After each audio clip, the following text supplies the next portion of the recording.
Ladies and gentlemen, welcome back to another episode of The Intelligent Moron with Alex Silva. I can honestly thank God that I am a strong man or a strong human being, in the fact that I don't really have a whole lot of weaknesses in in my life in terms of things that are out there that can naturally harm or impair my ability of living life and doing things that um or like experiencing things or things coming across me in my day-to-day life.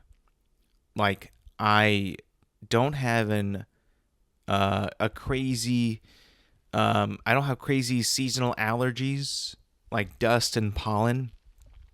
I'll get it here from time to time, but for the most part, like, I'm able to withstand it, so I'm able to, not be affected as a lot of people can be by seasonal allergies, which is something that I used to suffer from a lot when I was younger. And I would always have to take some medicine. And now, like, it barely affects me. Like, maybe if I'm like doing some yard work, it'll affect me for like half a day. But for the most part, like, it doesn't really affect me as much as it used to.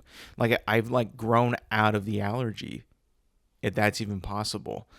I've actually gotten stronger as I've gotten older, which is something that, a lot of people don't really don't really experience as they get older. But as I have gotten older, I have gotten stronger and more um, durable in the sense of surviving seasonal allergies, which is really cool.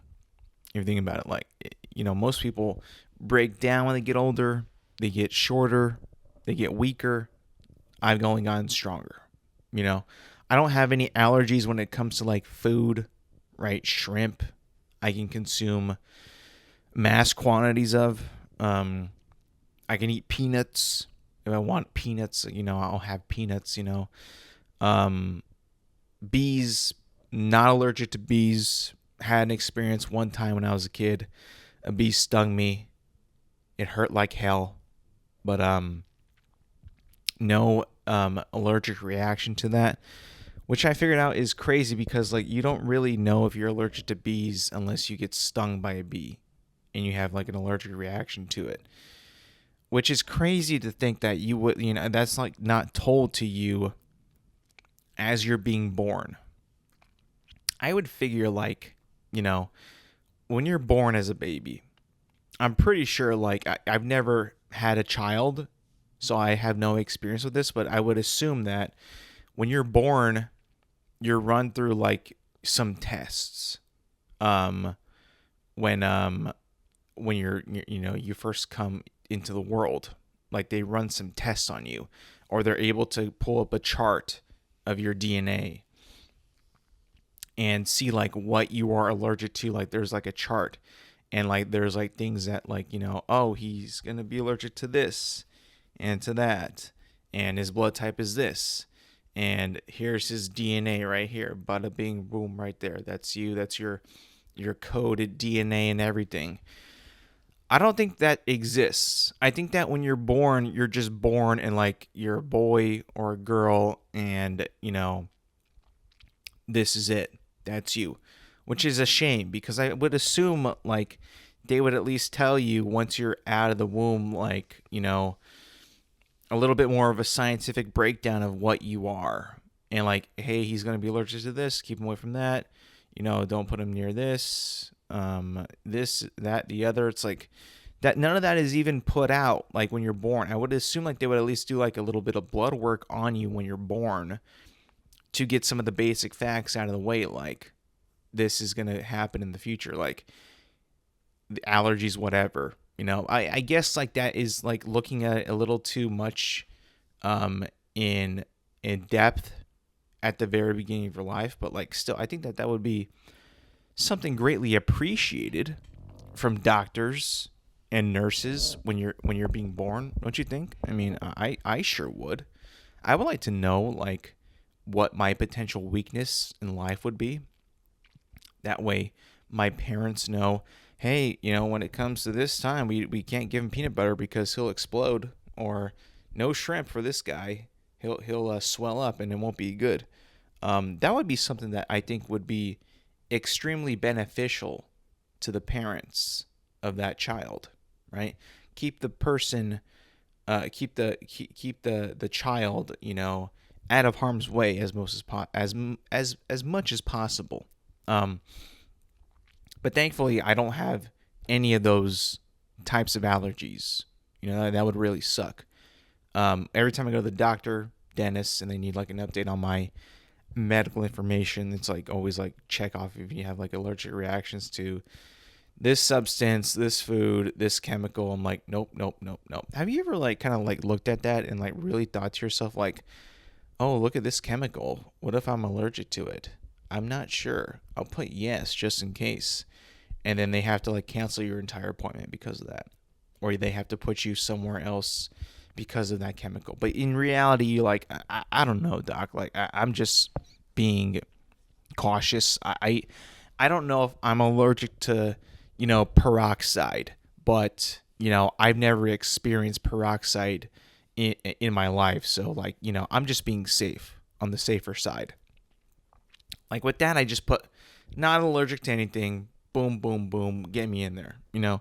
Even though I could be allergic to something, I have no idea. How would anyone know? How would you know? Unless you've been to the doctor many times and they run these tests on you, maybe use like some kind of cream or ointment on like a wound or something, or going to give you a shot. Like, how would you know unless you've experienced that? There's no way to know. That to me, that form is always just a joke. It's like, I know that I don't know any of this crap, but you want me to sign it anyway. It's like, fine, whatever, I'll sign it. I'll check it off that I'm not allergic just so I can get my appointment done. That's just how I feel. I don't know anybody in the world that's like allergic to like these medical like chemicals or things that are like in band-aids or shots, creams, ointments. Like, I don't even know. I have no idea. Maybe you are allergic. I'm not trying to put anybody down, but like someone who like barely goes to the doctor, like how would anyone know? How would I know what I'm allergic to? So I don't have any of that. Thank God. The only thing, honestly, like my only weakness, and I guess this could be like my kryptonite, right? Like, I'm pretty invulnerable to like the world out there. Honestly, except for like, violence and stuff like that, I could be hurt. Cats. I'm allergic to cats. And that to me is a big weakness on my chart. It's annoying, actually. It's so annoying. I remember when I first figured out I was allergic, I was just like around a cat at a friend's house, and I started to sniffle quite a bit. And my eyes started to itch and water a lot. And I was like, wait a sec. What the heck is going on? Why am I sneezing? Why am I sniffling? And why are my eyes itching so much? And it was almost to the point where it's like, I am like getting so congested, and it hit me so hard and so fast. And I'm like, it's a cat. I might be allergic.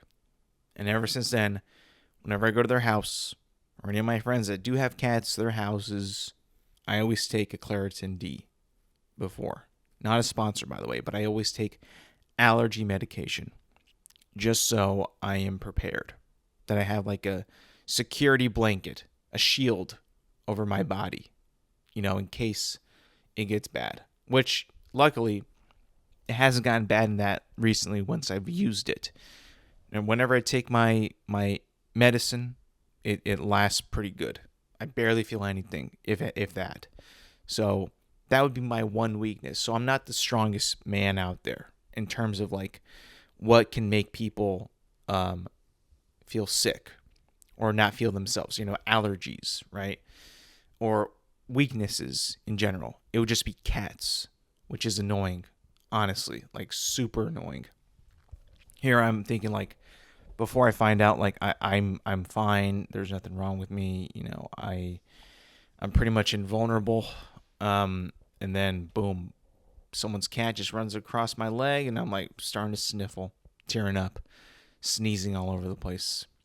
And then I can't breathe. It's like, Jesus. You never want to go through that, right? You never want to find out the realization that you're allergic to something. Because at first it's like, it's a shock. You're like, what the heck is wrong with me? Why am I dripping? Why am I leaking so much? Why am I being uncomfortable? Why is this happening? And then you just realize it. Oh, wait a minute. I'm not as strong as I thought that I was. I have a weakness.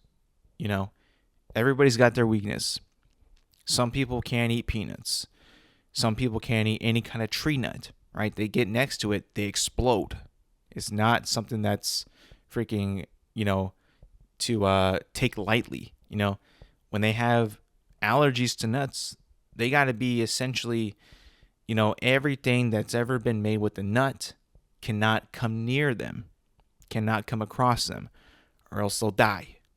It's really scary when you think about it, of how much they have to stay away from any type of nut, which is weird. Like, I don't even know what would be in a nut that would cause an allergic reaction for somebody to die. Like, I don't know what it could possibly be. I'm no scientist, but it seems like, geez, Mother Nature has it out for that person. It's like whatever thing that's in a nut, like that person just cannot be near it. I don't know what it is. Maybe just the luck of the draw, Darwinism, no idea. But it's just like, it's a cruel world. Mother Nature is cruel, right?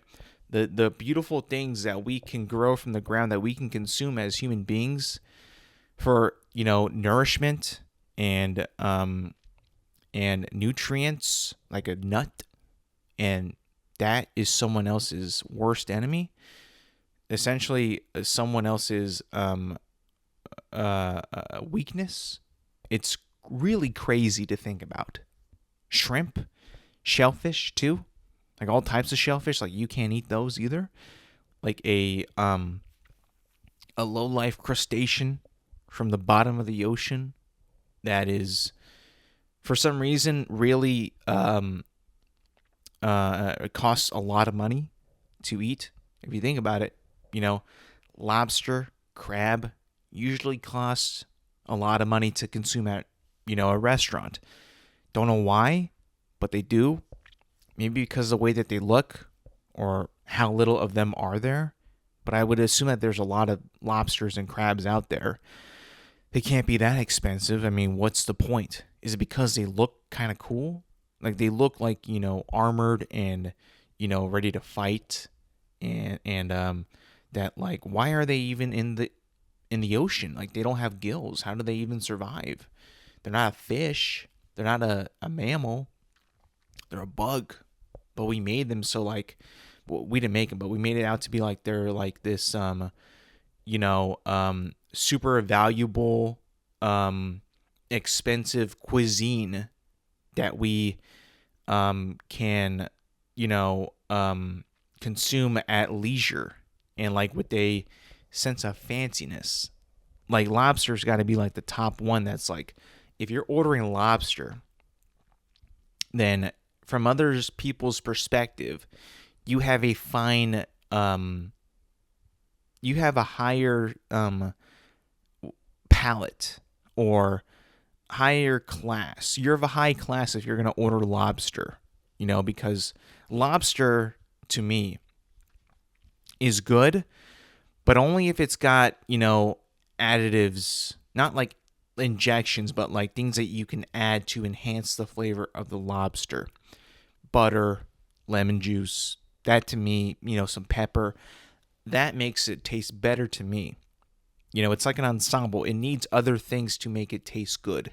in my opinion. I just can't have plain old lobster just like that. It doesn't taste good. I'd rather not have that. I'd rather have like a steak or even a hot dog. That's gonna taste better to me than lobster just by itself. Like a hot dog with a bun, like I could crush like 10 of those and be like, that was good. That was tasty. And, a lobster by itself, maybe a few bites, unless it's like world famous lobster, like, perfect lobster, the best lobster you can get, maybe, but that's going to be like what, like $60 for like a good lobster? Like, no thanks. Honestly, like, and you need like butter and salt still. And lemon juice. Like, I don't think so, man. I'm not gonna waste that much money on a low life bug of the ocean. I'm just not gonna waste my money on that. I'd rather have a nice fish, nice cod, salmon, swordfish, tilapia, halibut. One of the boys. One of the actual fishes of the sea. Something that truly belongs in the ocean. Not a bug at the bottom of the ocean. We eat crab, shrimps, lobster, but we've never had like a sea snail. That there's actually sea snails out there that also live in the ocean. Has anyone ever tried to consume that? Like eat it as like a sophisticated cuisine? I know they eat snails in France, like land snails, like snails on land. But has anyone tried to eat like a sea snail? Or like a sea cucumber? Like that's a thing too. I don't know if anyone has ever tried to consume that or make it into a fancy cuisine, but I sure would like to know if we've tried. But I don't want to take the time right now to do that, to look that up. I just want to get my point across. Like, I've been very blessed to be pretty strong throughout my life and have like very little weaknesses. Cats are my weakness, kind of like the mummy, like Imhotep in the Mummy. Can't be near a cat. Don't know why, but in that movie, he couldn't be near a cat. He would just turn to dust, to sand rather. But luckily, I don't have that. A lot of allergies or weaknesses that that some people unfortunately have. Life is all about enjoying things. Enjoying your favorite food, enjoying, once in a while, having a little fun with food, right? I'm on a pretty strict diet, but recently I took a trip to Wingstop and got 20 wings, 20, 2-0, and I ate them all, and it was delicious. And I'm like, you know what? I mean, like, this is like considered like not really healthy food, right? It's like not like healthy food. It's got a lot of sodium. The chicken might not be the best chicken that you can get. The sauce is not great. I had it with the Wingstop ranch. I mean, it's not the best thing, but in the long term, I'm like, well, I did consume a lot of chicken, and that's not that bad for you. At least it like wasn't like a total, like a lot of carbohydrates, right? There's a lot of protein still in those wings. Maybe a lot of useless fats, like with the friedness of it. A lot of sodium, but like in the long run, I'm like, you know what? At least it could have been worse. It could have been a lot worse. I could have had something that was a lot more worser for me than that, And in the moment when you're crushing Wingstop, right? Wingstop is a food that you just like, you're an animal with it, like it's with your hands, saucy. You have to like get a little messy when you consume it. It's not a pretty sight. You almost feel like you're an animal with all the sauce and everything that's on your face because it does get messy. I don't know anybody that can eat wings and not be a little messy, right? Like not get a little sauce on their face. It's a messy task. You don't think of eating wings as it's going to be a clean, act. It's something that's going to require you to have a lot of napkins at the ready. Maybe some moist towelettes, maybe some wipes. Hell, maybe you might have to wash your face after a while. Like, you know what? I got too much. on my face.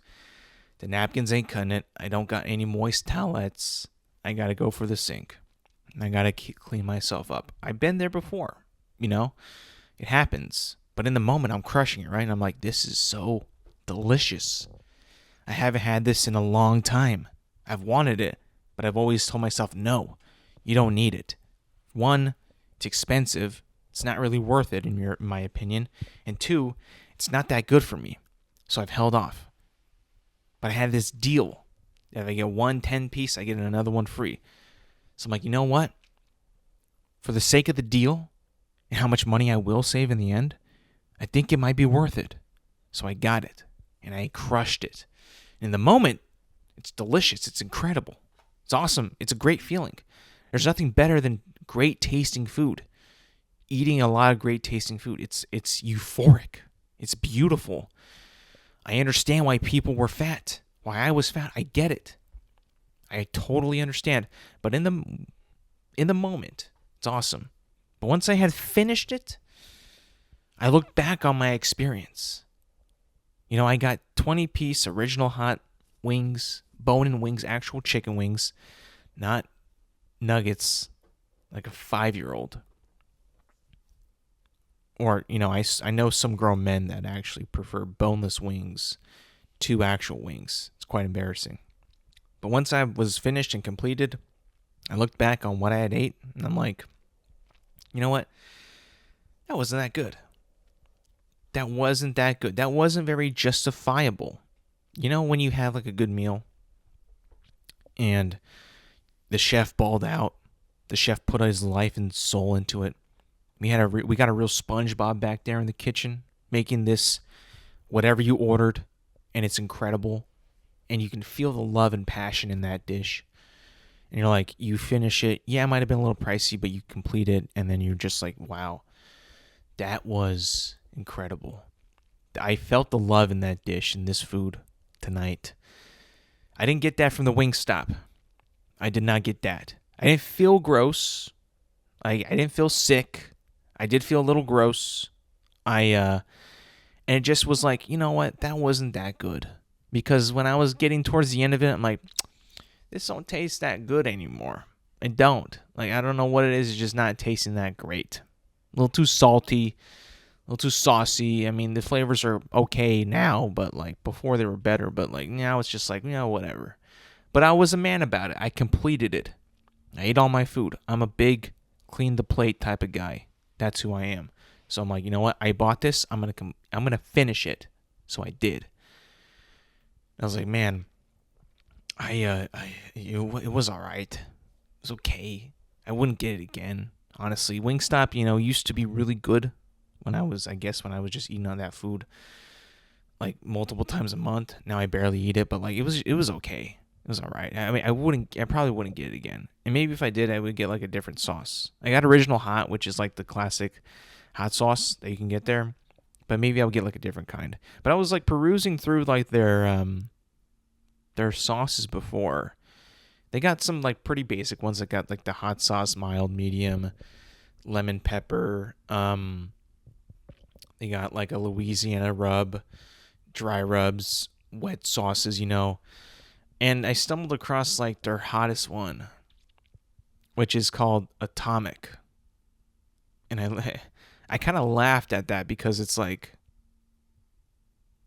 that name is just like a little aggressive to describe a sauce. Don't you think? Like atomic sauce. Like that should put like actual fear into what you are about to eat. You should. And I'm just being like, you know, if you're out there in the world and you want to eat something hot and, you know, you want to have like a casual heat, right? Like a nice spice, but not like something that's going to put me, like hurt me, you know, like make me feel pain, right? Like when I'm eating food, spicy food, I don't want to feel pain when I'm eating spicy food. So I'll get like a spicy dish, but not like the most spicy thing that they have there, right? Because I want to enjoy my food. I don't want to have pain while I eat my food. Something that is named atomic sauce, I assume is going to give you a lot of pain. Some people don't know what atomic means, which is baffling to me because, like, I'm just going to say it. Wingstop is like a young person's eating establishment of choice. It's not really like somebody my age's like go-to place to eat, right? Atomic is not a good thing. Atomic, you can refer to it as from the atomic bombs that were dropped on Japan to end World War II. Very, very bad things. Very, very bad devices. And this company, Wingstop, is going to go out and name something, a sauce that they have, that they serve, atomic sauce. Like, that's bad. It's bad. It's atomic level bad. I can only imagine the pain that sauce will give you just by the name of it. By the name of it, like, it should be like the most hottest sauce in the world. Maybe nuclear might be hotter, but like atomic is like no joke. Now, I've never experienced that, but I can only imagine people like looking at that name and being like, "Oh, you want to try the atomic sauce?" That should not be that inviting. That should be a feared sauce. You should not want to try that sauce because, believe me, I have tried in my past. I was at Buffalo Wild Wings. I tried their blazing sauce, which is their hottest sauce at Buffalo Wild Wings. I believe I ordered 4 wings of their atomic sauce, or blazing sauce, my bad. I had to sign a waiver that, I would not sue or whatever because, they don't want anything on their hands. They want to be, scot-free. Hey, this idiot tried our sauce, which is very hot. We made it that hot because we wanted to make a challenge, and we don't want people, and we want to see people in pain, and we don't want to be in trouble if someone gets hurt. Like, man, shut up. You guys suck. But anyways, I tried their blazing sauce way back when. I had 1 wing. I was in so much pain. Full body pain. It was tough. There's nothing quite like that kind of pain from heat. From food that you consume. Nothing seems to quench it. Nothing seems to cool you off. Your tongue is ablaze. Your mouth is on fire. Your nasal cavities are leaking badly. Your lips burn. You can't seem to cool down at all. And then it just begins to hurt. I don't know why restaurants do that. I don't know why they even allow that to happen. Like, straight up, you are going to be in pain for at least a good 10 minutes because that sauce, once you consume the wing, it goes down the hatch, it burns initially, but then it's like this like lasting pain that just gets worse and worse and worse. The more it's like not even on your tongue, right? Like you've already like, or whatever the sauce it is, it just like, it won't wash down for some reason. It's like a weapon. It's like insane, like, to think like this sauce is going to be hurting me for this long after I've drinking so much water and washed it down. Like, why am I in so much pain? Like, you almost kind of think to yourself, like, what kind of goddamn chemical is in this sauce that is making it stick for this long? Is it just because of the oils from the peppers and all that's in the sauce, or what? But like, you just consume that and you're like, this is unnatural. Why the heck did I eat this? And it's hurting me so badly. So I look at something like atomic sauce from Wingstop, and I'm like, nobody should order this. No one should get this. If they know how bad atomic is, how bad the atomic bombs were, why would you even want that? Why would you want to consume that? Maybe to try to see if you're like, it can't be that hot. I'm going to try it out because there's no way it can be that hot. But what if you're wrong and it's like, oh my gosh, this is so freaking hot. I'm in so much pain. I believe that is their hottest sauce. If I'm correct there. If not, maybe it's a ghost pepper sauce. That could be like the most hottest sauce there. But even then, ghost pepper also is freaking ridiculously hot. Like, I've never had ghost pepper, But I've seen a lot of people online consume a ghost pepper, and it results in nothing but sheer pain and essentially neutralizing that person for like at least 30 minutes. Like completely taking them out. They can't talk, they can't think, they can't like hold a thought, they can't do anything. It's surely going to like neutralize you for a good like 30 minutes. And to be fair, like I don't think that pepper is a natural pepper to the world. I don't think so. I'm actually going to look it up right now. Is a ghost pepper natural? Oh my gosh, it is. This is an AI overview on Google. Yes, ghost pepper is a naturally occurring hybrid pepper species, not a genetically modified one. It is a naturally occurring cultivar of the capsicum Chinese species originating in the northeastern regions of India. It has been cultivated and consumed by locals for centuries. So it's a hybrid pepper, but it's not a genetically modified one. But if you look at that pepper, dude, it looks evil.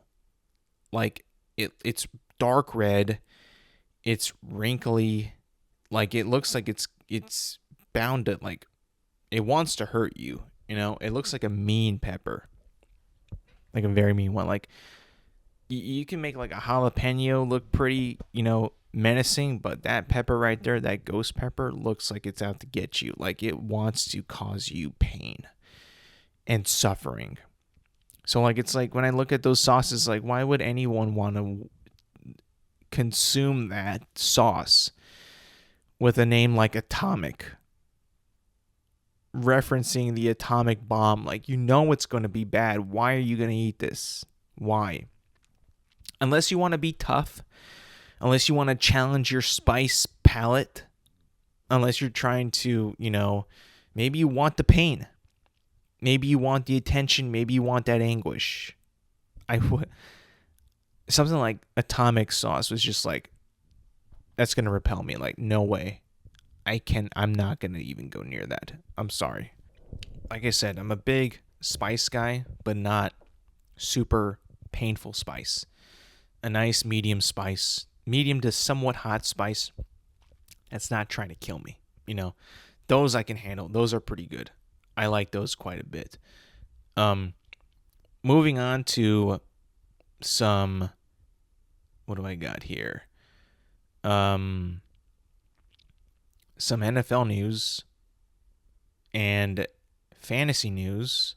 I had just drafted my fantasy team. I wanted to run it by you guys because I feel like I have a pretty okay team, but not the best team. This is my 4th or 5th year in the league with my family. We got 12 people in the league. I'm very excited, and I wanted to read you guys my starting lineup, who I have on my team. Quarterback, well, and I'm also going to tell you like our everyone's league is a little different on who they have, like what players and how many of them they have on their team.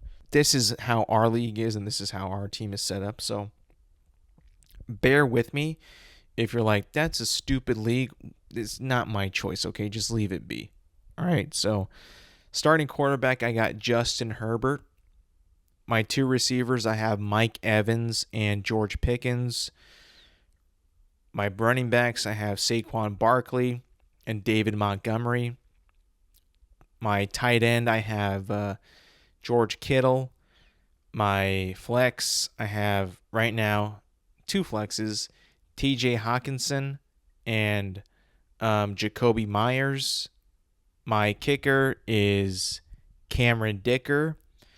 And my defense is the Kansas City Chiefs.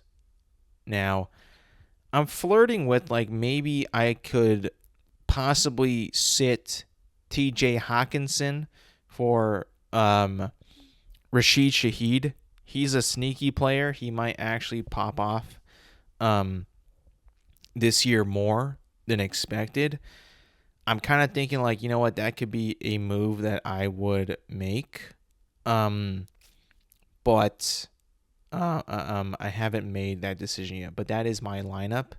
I don't think I have the best team, but for my matchup this week, I think that I'm favored by 6 points, which if you've ever played fantasy football, you know that you cannot trust any of the projections because they're all BS. And, it really just comes down to that day on how that player performs. I don't care about projections. Like, they're usually never right. I've been playing fantasy football for about more than 10 years. So I know all projections are just absolutely BS. And I don't even look at those anymore. I mean, I can just to talk myself into I'm going to win this week. But I don't think that I can, I'm not as strong on projections as I used to be. But that's my team. It's not the best. It's not the worst either. I do want to kind of read out my one of the opponents, the members in my league's starting lineup because this guy is he drafted incredibly. He's a member in our league. He's, I believe, the co-creator or the co-commissioner. I want to read you his starting lineup, and you will be completely wowed at this man's starting lineup. Quarterback Joe Burrow, 2 wide receivers Puka Nacua, DK Metcalf. His 2 running backs are Christian McCaffrey and Kyron Williams. Tight end David Njoku. His 2 flexes Jerry Jeudy and Aaron Jones. And his kicker is Chase McLaughlin, and defense is the Pittsburgh Steelers. This guy drafted incredibly. He did not have the first pick in the draft. I don't exactly remember where he was in the draft lineup, but this guy drafted incredible. I mean, I was the second pick in the draft, and I think I drafted very poorly. My team is just okay. I think I was rated a B- on my team, maybe a C+, and this guy was rated an A. So I don't really think that I'm going to do all that well this year. I hope I can, and I'm going to be making the necessary trades in the season as I need to. Actually making trades. I'm not going to not make trades this year. I think that, when it comes to fantasy, making trades is very hard to do because we already have the best players in the league.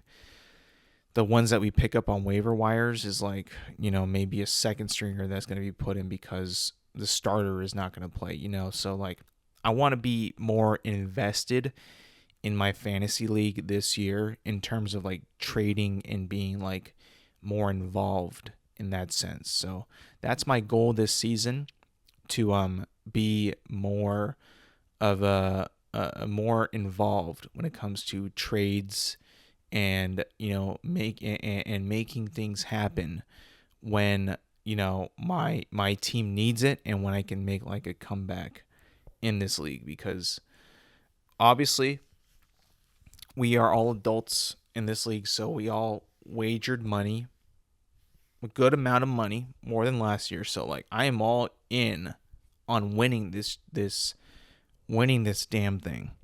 I want to win it for sure. This is something that I want to win. You can count me in all the way. I am in it to win it this year. I finished, I think, second to last or last year. And the year before that, I was runner up. So I need and I want to win this league so badly right now. The competitive nature that I have this year for this league, with who I have and who I'm going up against in week 1 and how I can make my mark and have a good start to the season, I need this to happen. I'm going to make it my entire priority in my entire life existence to win this league. I think I need to take that approach. I think I need to become a Michael Jordan type of person in order to make this league a success for me. Either win it or runner up. Like I need to at least be a lot better than last year. And I don't want to settle for the middle of the pack. I want to be one of the better teams. I need to be. So I'm going to make all the changes and pay more attention and make the trades that are necessary for my team to succeed. I'm all in, baby. I'm also all in on this week 1 slate of the NFL. Have you guys seen this beautiful, beautiful NFL week 1 slate that we will be getting starting today on Thursday night? I mean, it is like the most beautiful sight that I have seen in a very, very, very long time. If you haven't seen it, I'm going to read you off the games that we will be getting for this week 1, opening week kickoff in the NFL. I am so excited for the NFL to be back. You know me. You guys know me for the past 4 years. I love NFL football. Maybe more than anything else in this world. I love just sitting on my couch on an NFL Sunday and watching football all day long. It is probably my most joyful time of life. But you know what? That might be sad for some people, but for me, it's pure joy. And are you really going to be the person to stomp on someone's joy? Like, just think about that. You know, that are you going to be that guy to stomp on somebody else's happiness? If you are, shame on you. Like, that's someone else's heart and soul and passion, and you're just going to be like, haha, you're dumb, or that's lame. Like, come on, what are we doing? Thursday night, Cowboys at the Eagles. Man, oh man, like what a matchup. I'm not going to lie to you. All of these matchups in week 1 are incredible. Absolutely incredible. We got Cowboys, Eagles on Thursday night. On Friday, we got a Friday game. How about that, dude? That's wild. We got Chiefs, Chargers on Friday. And on the Sunday slate, we got Buccaneers, Falcons, Bengals, Browns, Dolphins, Colts, Panthers, Jaguars, Raiders, Patriots, Cardinals, Saints, Steelers, Jets. Oh, that one, wow, what a matchup for week 1 on that. Aaron Rodgers on the Steelers playing against his former team. Giants, Commanders, Titans, Broncos, 49ers, Seahawks, Lions, Packers. What a matchup there, man. Texans, Rams. Sunday Night Football, we got Baltimore Ravens and then Buffalo Bills. And then Monday night, we got Vikings, Bears.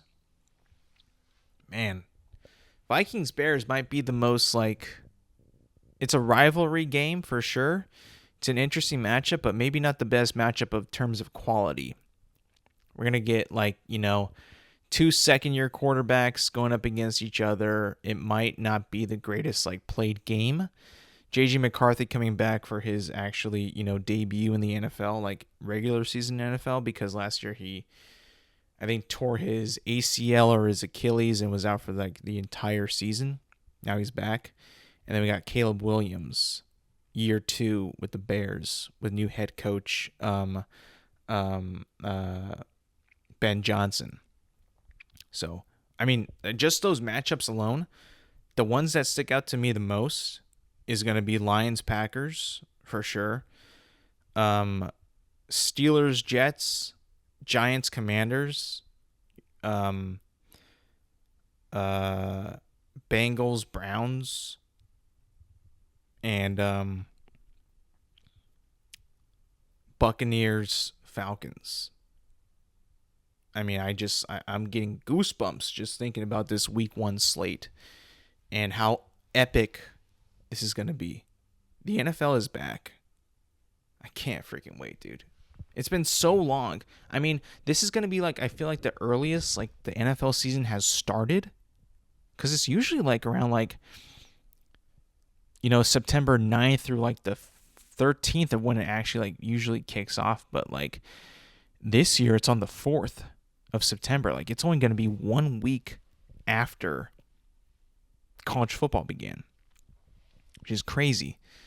Speaking of college football, I do want to talk a little bit about this.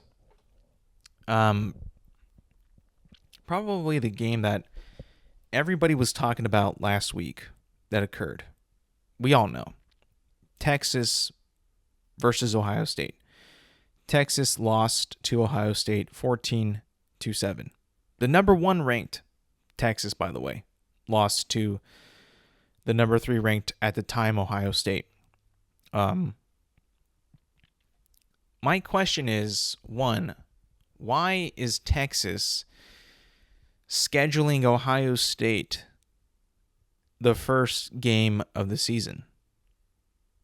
If you guys don't know, the top teams, like the number 1 ranked teams, the teams that are like the most goated teams, the ones that get the most money, the ones that have the most national attention, yada, yada, yada. They make their own schedules.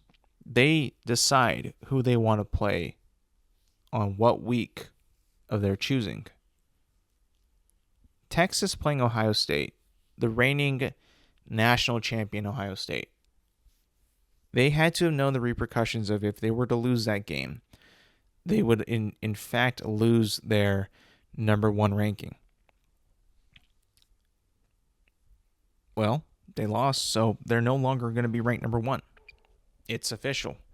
They're now ranked 7th. Now, their week 2, Texas's week 2 opponent is San Jose State. That is a week 1 matchup, guys. I remember back in the day, like maybe 5 years ago, when Nick Saban was coaching Alabama. Week 1, he is not playing LSU week 1. He's playing like, some rinky-dink school in South Alabama that you've barely heard of. And then the next week he'll play like a San Diego State. And the week after that he'll play like a Marquette. They're not going to play like these top-ranked schools in the beginning weeks. They're going to take it easy on themselves because they can make whatever schedule they want. My question was to Texas is like, why do you agree to play Ohio State week 1? You can make the schedule. Play San Jose week 1. Keep that week 1 ranking. But no, you thought because, you're Texas and you have Arch Manning that you guys are going to be, keep that week 1. And by the way, Arch Manning did not play very well in week 1. So there's a lot of like, it seems like things are just up in the air at Texas right now. That loss to Ohio State was a colossal failure. Like it was a failure upon the, you thought you could do it, but you really couldn't. So, I mean, it was just like, whoa, like kind of like a shot, like not like a realizing like, hey, and like the country realizing it too, like these guys are not, they're not as good as we thought that they were, or as good as they wanted us to think that they were. This is a perfect example of what you should do, right? Penn State is ranked number 2 at the time of week 1. They played Nevada. They crushed Nevada 46-11. That's what you need to schedule. You need to schedule a school that no one's ever heard of and crush them and build up that resume. The next week, week 2, starting Saturday, Penn State is playing FIU. Who the hell is FIU?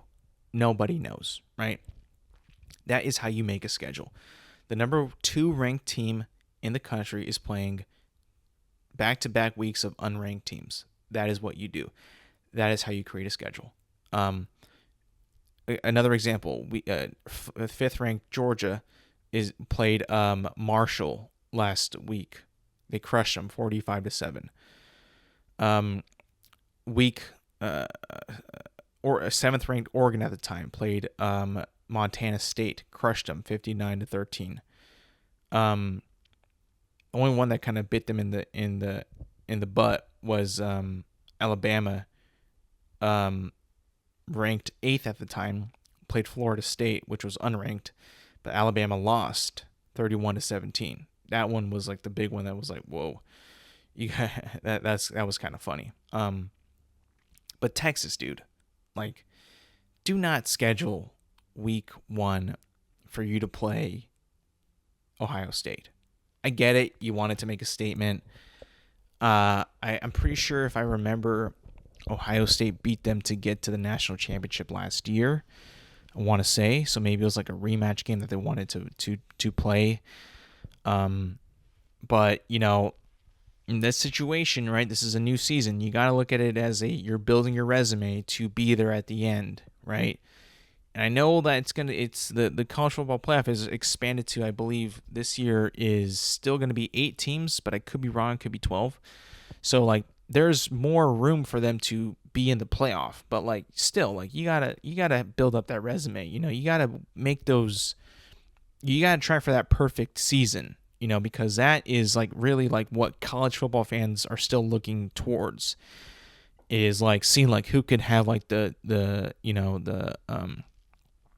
best resume at the end of the year. That's like kind of how like the sport is different from the NFL. NFL is just like wins and losses, but like college is like wins and losses as well, but like how well did you win, or how bad did you lose, or how much did you lose by? You know, it's like, it's weird because there's so many more teams than in the NFL. It's not as concrete as wins and losses to determine who is the best college football team.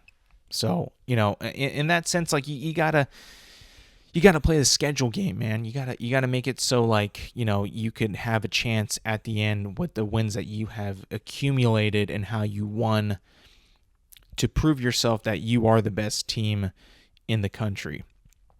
So that's just like, to me, like a big no-no for Texas. Like you can't do that. I mean, that's just like, you know, like looking at it in a way like, you know, you thought you were better than you actually were.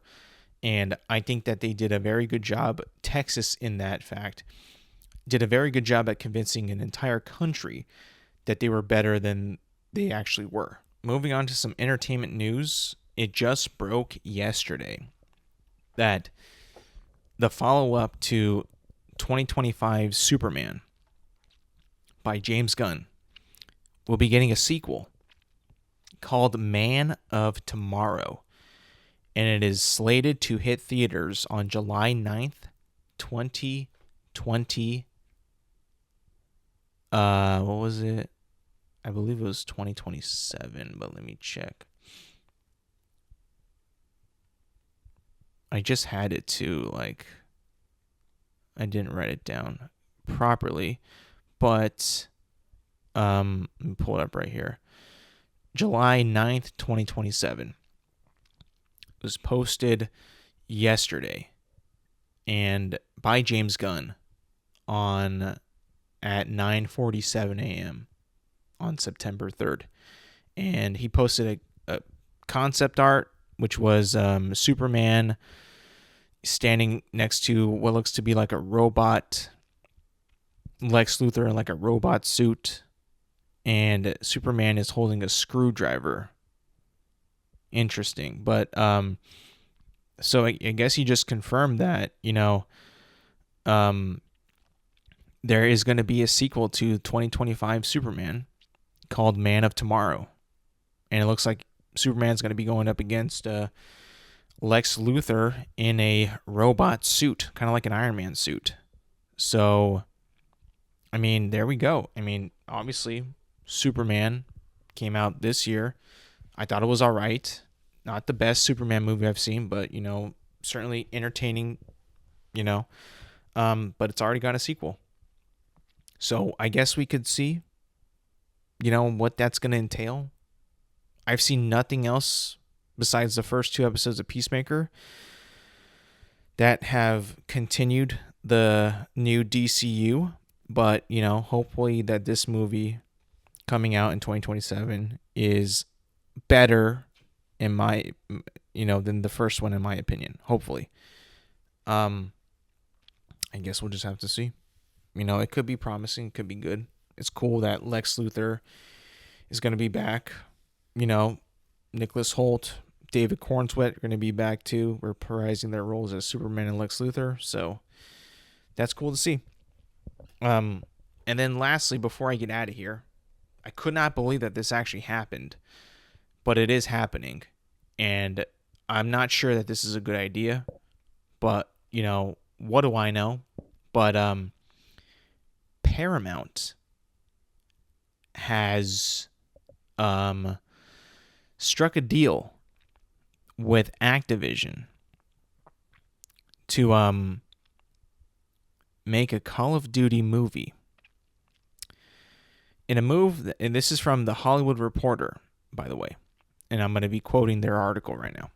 In a move that Paramount CEO David Ellison calls, quote, a dream come true, the Call of Duty video game franchise will become a big screen movie franchise, thanks to a major deal between the entertainment studio and Activision. Activision and Paramount have linked a deal that will see the studio develop, produce, and distribute a live-action film based on the game franchise, designed to thrill its massive global fan base by delivering on the hallmarks of what fans love about the iconic series, while boldly expanding the franchise to entirely new audiences, the companies said Tuesday morning. The deal is a big one.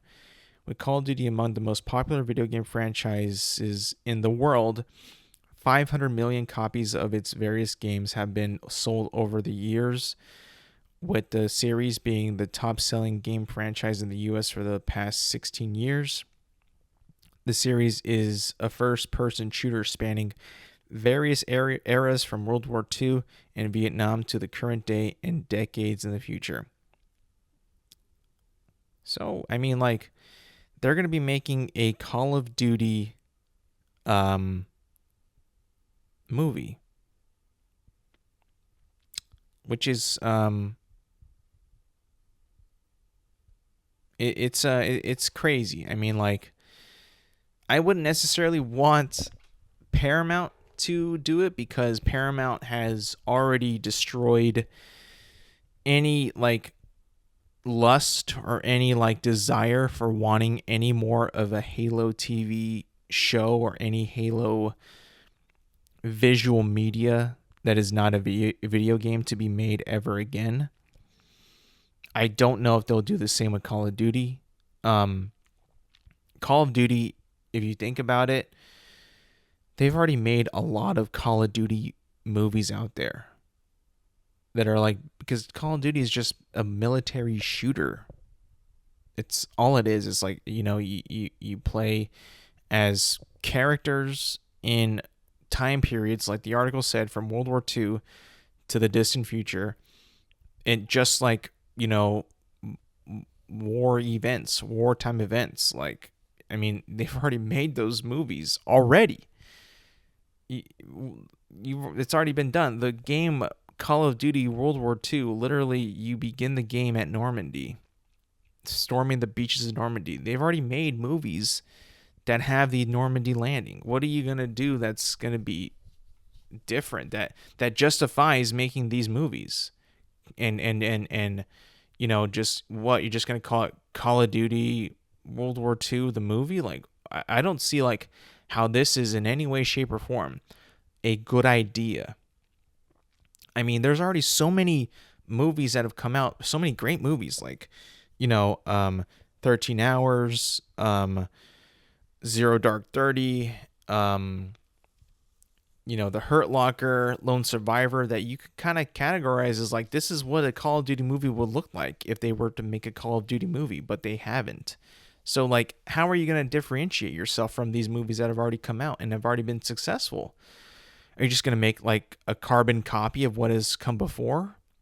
You're going to make a Lone Survivor type movie, but just put the Call of Duty brand on it. Is that what's going to happen?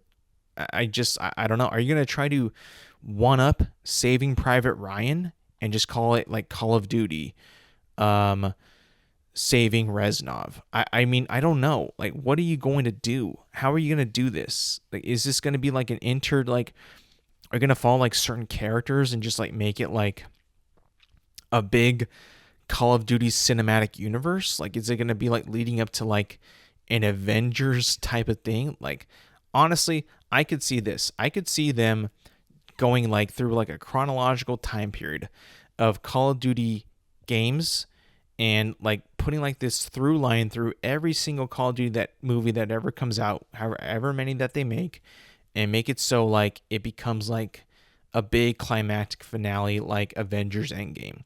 Like, there'll be seeds and nuggets and characters that make their ways from the World War II era all the way up until the grand finale, and then it be finished at whatever finale that they choose. I could honestly see that happening. And if that's really what's going to happen, you can count me out for that. That sounds like the stupidest thing that I've ever seen. And knowing that this is Paramount and they have put out the stupidest show that has ever been put to screen in the Halo TV series, I don't have any like hope for this whatsoever. Now, I know that Paramount has also made one of their better movies in the past like 5 years in Top Gun Maverick, but honestly, dude, that to me was like just lightning in a bottle. That was Tom Cruise. That wasn't just Paramount. That was Tom Cruise making that movie good. All right. If this is just Paramount making this crap and they just want to make a Call of Duty cinematic universe, I mean, honestly, I think that you should just scrap this entire idea for real. I don't know how you're going to be able to differentiate these movies that you're trying to make from like other movies that have come out that have like a similar tone to it, other than just calling it Call of Duty this, Call of Duty that. You know, is it going to be the CODU, the CODCU, Call of Duty Cinematic Universe? Is that what's going to be on top of all the titles too, like Marvel does? You know, is that really going to happen? It's just wild. I just don't really know like why they're going forward with this, even when right now Call of Duty is kind of like in a bad light right now with their games. Like, imagine if they put out like bad movies too, and like they just lose money upon money upon money on top of that. Like that, this is a crazy decision, but also a decision that just seems like they're just needing for a franchise. Like, Paramount doesn't really have a whole lot of franchises that they can make movies off of to make a lot of money. They kind of given up on Star Trek. They're like waiting for Tom Cruise on the new Top Gun movie, and they don't really have anything else. So they're like, we need a franchise. What can we pick? People like Call of Duty, we'll do that one. It's like, that seems like their thought process behind picking Call of Duty to be their next big franchise. And I will tell you this, it doesn't seem like a good idea. It seems like a very, very, very horrible idea. That's just my thoughts. Anyways, that's going to be it for me today, people. Thank you for listening. Thank you for watching. Remember, you can find this podcast on Apple Podcasts, Spotify, and YouTube at Intelligent Moron with Alex Silva. New episodes drop every Thursday morning. Make sure to like, subscribe, rate, review, and do all that good stuff. And yes, thank you for listening. Thank you for watching. And I will see you guys next week.